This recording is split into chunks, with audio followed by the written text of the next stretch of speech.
Good day, friends. My name is John. I'm a recovered alcoholic and drug addict.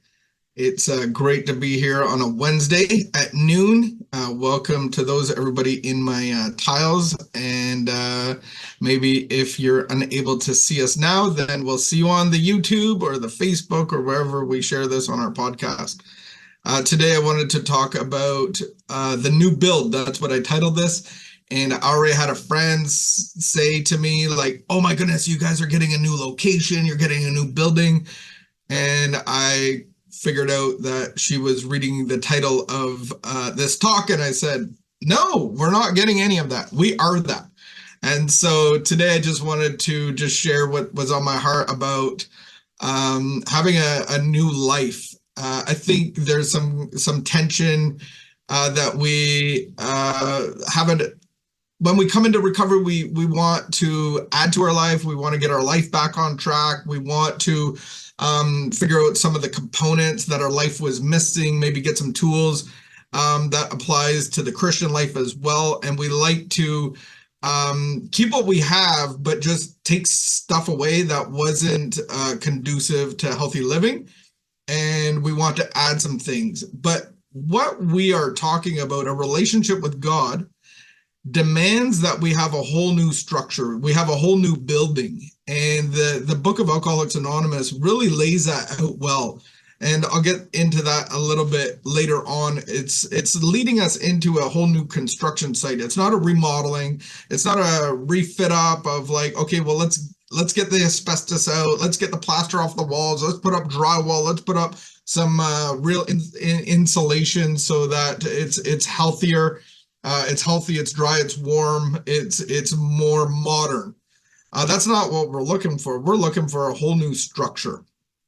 And so we have this, I live in the east end of Ottawa in Orleans, and it is a town, if you are somebody that has dug with a shovel or maybe done some interlock work or maybe dug some posts for fences, you quickly know that the east end of Ottawa is sitting on clay. There's a lot of clay in Ottawa. So it poses some problems when you come to digging and building, and you just have to take the necessary precautions for stability and longevity of your project.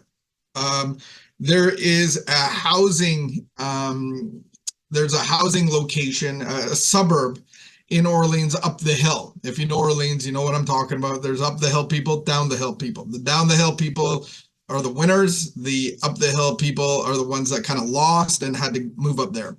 That's all the available real estate that is there. So I'm actually a down the hill person. So up the hill, they do this subdivision, and it's beautiful. It's really cool. It's modern townhouses, kind of all in a complex. It looks really nice. It's nice from the roadway. It's communal living. It's spacious car garages, one or two car garages, but it's all multiplex. And so what was happening, because I have a friend that bought in there, what was happening is that they did not account for the foundation being on quicksand. I mean, clay. And so what was happening is that the houses were shifting so dramatically that the foundations and the walls are cracking, and water's coming in, and it's not good. Imagine paying your few $100,000, and you this is a lifetime investment. This is where you're going to raise your little children. And it's all done up nice with the flooring and the finished basement, and all of a sudden you got water coming in from 10 different cracks. So basically what happened is that my friends got to move out into a hotel for literally 2 to 3 months. Forget what it was, but it was a long time frame. And what they had to do was jack up the house, take out the foundation, float it on like styrofoam beds, and redo the whole foundation. And so that's what we have to do in a life of recovery. We can't dress up what we have. We can't like just do window fittings and new windows because we have the sliding windows and air comes in throughout the winter. There's some complexities where we live with cold air coming in at certain times. And so it's not about like remodeling and renovating. It's actually like I gotta go to the foundation. So what is the foundation that I'm talking about in our lives? I believe that the foundation is our principles and values. And so, whoever you are, you have principles and values that cause you to do things a certain way, to act a certain way, to talk a certain way, to live a certain way. There's these things that you adhere to in your life because they are important. So that's what a principle or value is, or like a mission statement. This is, if I had a company, these are our values of the company. This is our mission statement. This is how we do it and why we do it.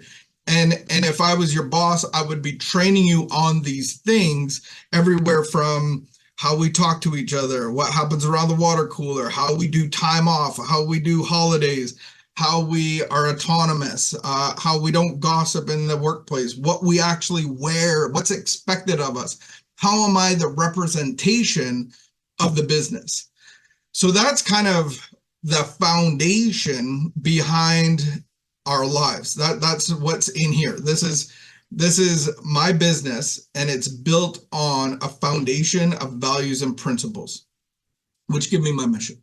And so that's the thing about changing behaviors or remodification, is that I still have a value system and a principle system that just changing the behavior or the appearance of things isn't actually going to change the structure. And at some point, I always revert back to what my values are, or my principles.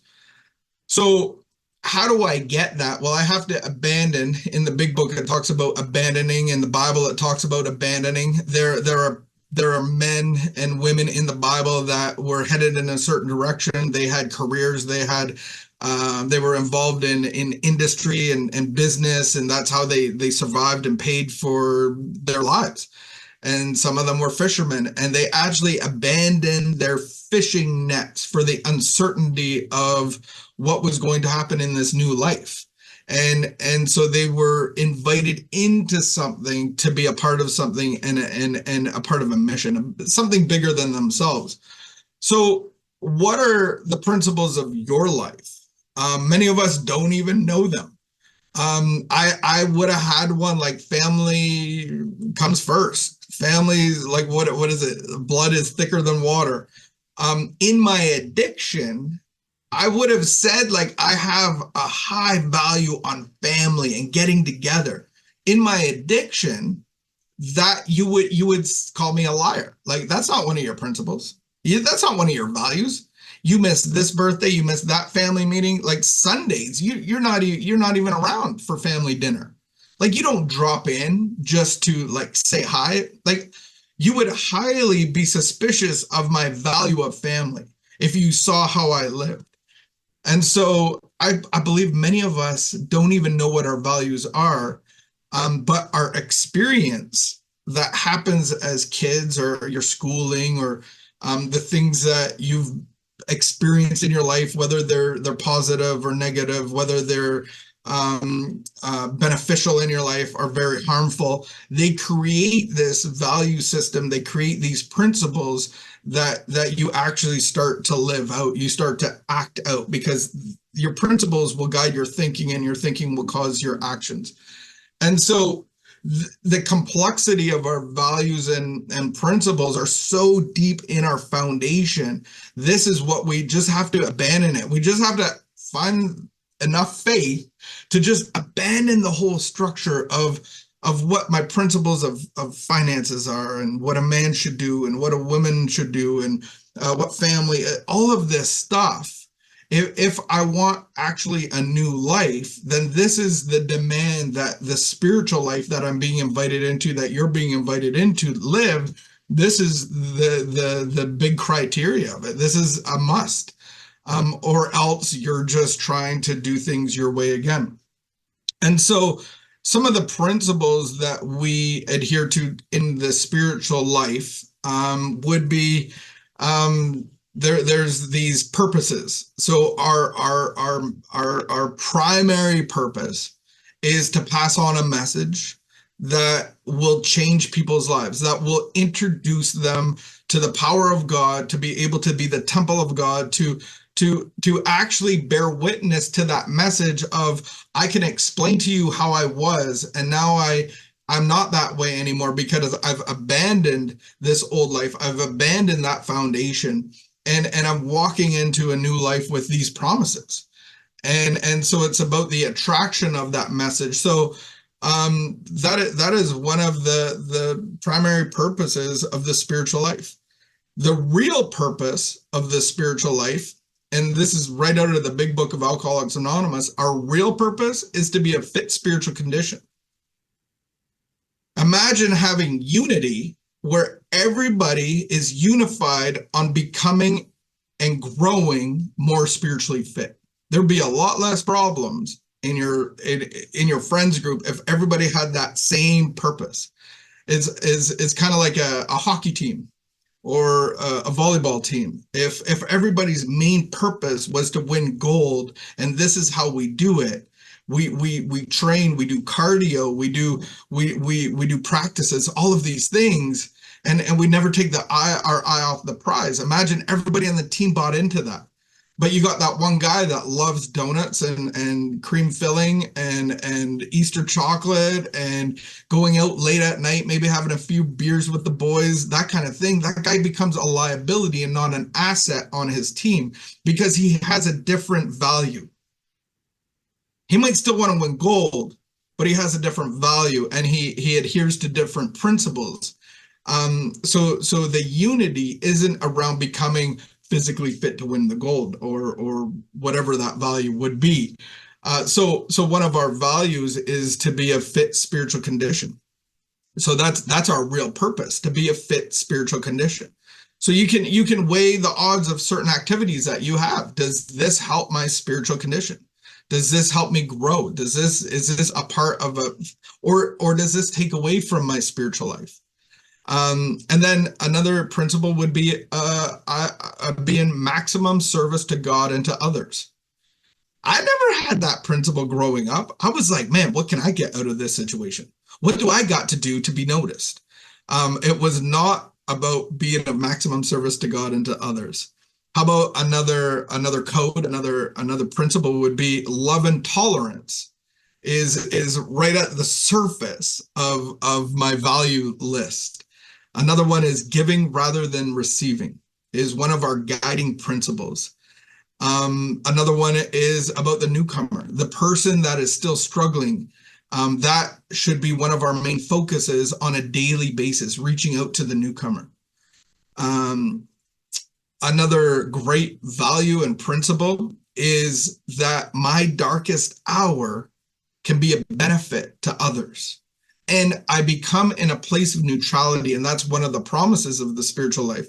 So that these things, because most people hide their shame, most people hide their darkest hours, most people don't tell anybody about what happened to them in the past and how they got over it, or how they lived in it for such a long period of time, and it wrecked relationships and it wrecked opportunities for employment, all that stuff. We usually hide that stuff. Like, no one wants to see that stuff on social media. And it's like, put your best face forward on social media, on Instagram. It's like all about, how can I present to the world how great I am?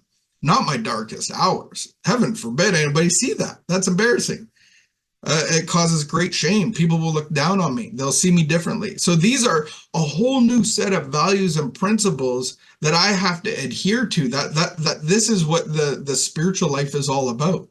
So how do I do that? Well, I have to abandon everything that I think I know. Like, I actually have to throw it all in the garbage with my resume and everything else to get a new life. I can't live out of the old life to get a new life. And there's a lot of tension in there of like, well, what do I have to do? Well, what you have to do is go all into a new life. You have to abandon your old life for the new life.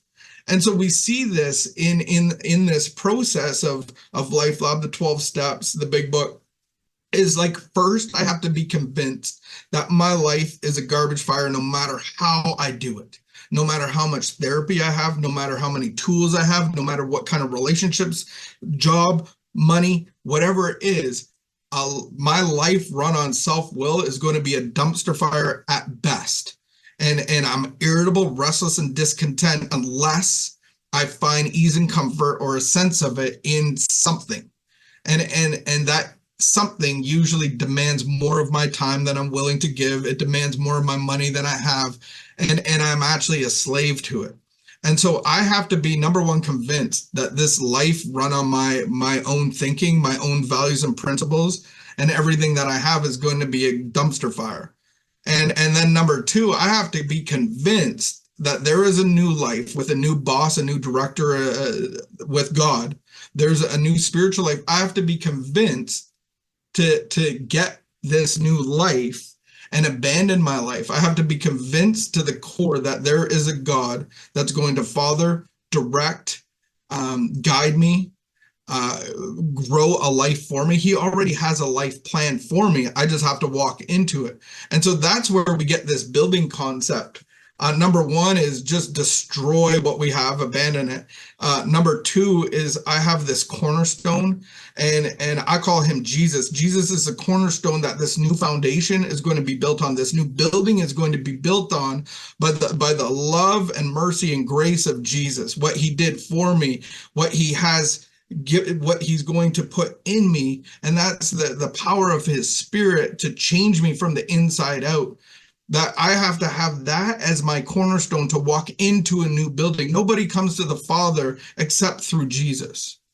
Jesus doesn't say I'm one of the like I have water. Jesus doesn't say that I have a gate. He says I am those things. I am the gate. I am living water. I am these things. And if you want a relationship with this power, you come through me to get the resources of it.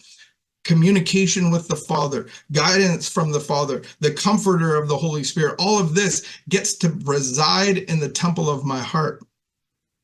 And so number three is this keystone. It's like an archway. It's the rock at the top of this archway that everything rests on. I go through this as a declaration, and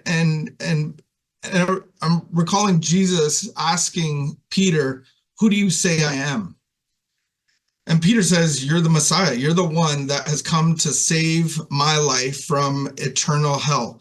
You are the one that is going to die and be resurrected again so that I can be alive with you in this life and for eternity." And so that's the keystone that I walk through. I have to go through something to get into something else, and that's the new building. So I make this declaration, and we do it in LifeLab. Some may know it as a third step prayer. And it goes like this: God, I offer myself, and I would say, Jesus, I offer myself to thee to build with me and to do with me as thou wilt. Relieve me of the bondage of self, that I may better do thy will. Take away my difficulties, that victory over them may bear witness to those I would help of thy power, thy love, thy way of life. May I always do thy will. We thought well before making this step, making sure we were ready, that we could at last abandon ourselves utterly to him. So the word abandon, we made no reservation, and that there was an effect that was felt. And I've shared this recently about abandoning a life. I was a missionary kid. My parents left Canada and went into Indonesia. I've had this experience, the same idea. Like, I abandoned my life for a cell. And I remember the first time getting locked up for jail time. I remember the feeling that I had. It produced an effect on me. And that's what it's saying in this step. If you're utterly abandoning your life, it says this was only the beginning. Though if honestly and humbly made, an effect was felt at once.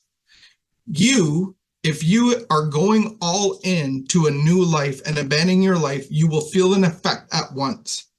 When I went to jail for the first time, I felt an effect. Some of it was good. Like, some of it was like, oh man, I'm out of the cold. I got no one bugging me anymore. There's a whole new set of values and principles that I have to adhere to. I didn't really know any of them until I got in there and was told, sometimes aggressively. Okay, all the time aggressively. Don't do that. Don't ever do that again. Don't do that. You can't watch that. You can't talk that way. You can't complain. blah, blah, blah, blah, blah. All these things. Like I was like, oh my goodness, like I gotta watch my P's and Q's. I can't even look at people too long. I just have to glance at them. There's so many little things that could get you in trouble in a very serious way in that new life. But there was a feeling of oh wow, like this is some major consequences. Oh wow, like I'm like missing out on all this stuff.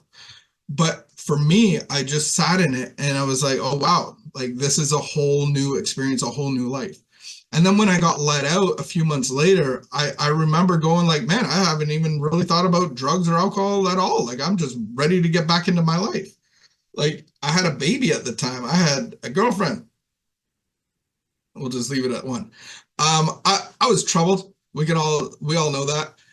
But as soon as I left, the gate shut, the door opened, and I was free. It was the most locked up I ever felt. I had a sudden effect inside of me into the life that I was walking into. I was panicked. I was fearful. I had all these plans and then I had none. And then I ended up at the beer store to start the new life. That wasn't the spiritual life. That was an old life. And so walking into the spiritual life, can you just stay with me for a bit and go like, okay, that was the opposite. So, but it's the same effect. If you're willing to abandon everything that you have and know in this life for a new life, like Jesus asked 12 people to follow him, it's the same thing. You still have that offer. Are you willing to abandon your fishing nets, whatever that looks like, and come follow me? Because there is going to be some principles and values that I have a hard time adhering to, but God's going to, as I go with him, he's going to change my heart that these values and principles are easy to follow. Like I actually get joy and peace and contentment and satisfaction out of following and adhering to these principles now. And some of it is like, like giving has to be one of our guiding principles, giving rather than receiving, because we actually don't get to keep what we don't give away. And God's going to give us the things to be able to give away. And that is kindness and love and gentleness and encouragement and time spent and help and all of those things. We actually get more of that as we give it away. So I would just challenge you to that promise of, if you've actually conceived to yourself that your life is a dumpster fire and you want a new life, and then you're convinced that God will and you can't, and then you want to walk into and abandon your life for a whole new set of principles and values, a whole new life. When you actually make that commitment, I believe that there is going to be an effect felt at once. They do say sometimes a very great one. It doesn't have to be a great one, but there is an effect. And there's probably a lot of anticipation and anxiety and fear of like, what are we going to eat? What are we going to do? Oh my goodness. Like as if I'm doing this, as if I'm abandoning my life and everything that keeps me together at some level. So that's what we're being invited into, is that new build, the new building, the new structure.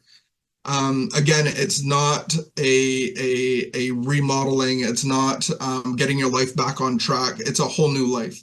And so the reason why I need this life is because I need God's power to separate me from the things that I can't separate myself from. And just simply right away, it's drugs and alcohol and certain relationships and things that grab my eye and all that stuff. Like that's the first simple thing.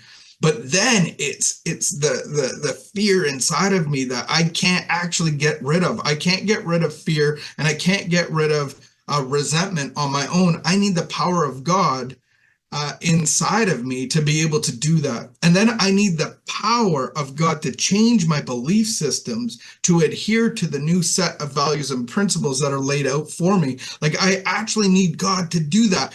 And we probably all have these values and beliefs about what money is and about what work is. And as a man in the trades, I have a value for what I do and how much I get paid for certain jobs. And I believe I put myself in a position, God help me, but I put myself in a position to really buy into this new life. For me, I quit everything. And I got a job 9 months later. God provided everything I needed all the time. And I got a job working in the vulnerable sector at a care home for mentally ill guys. And when we sat down for the contract, it was minimum wage, $7 an hour.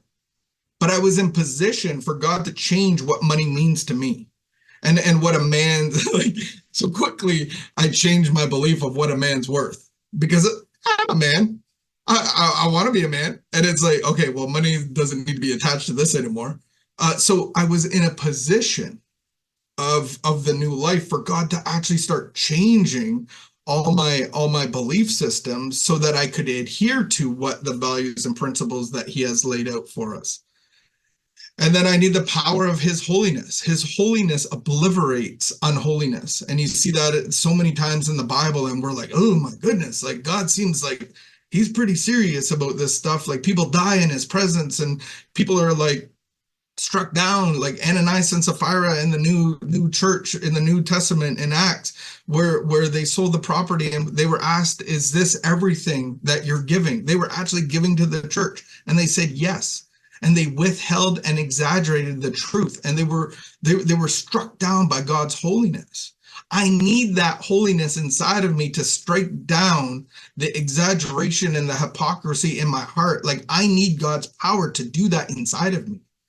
And so that's what we're being invited into is, yes, there's a new life called the spiritual life, that has values and principles that are very hard for me to even adhere to or follow.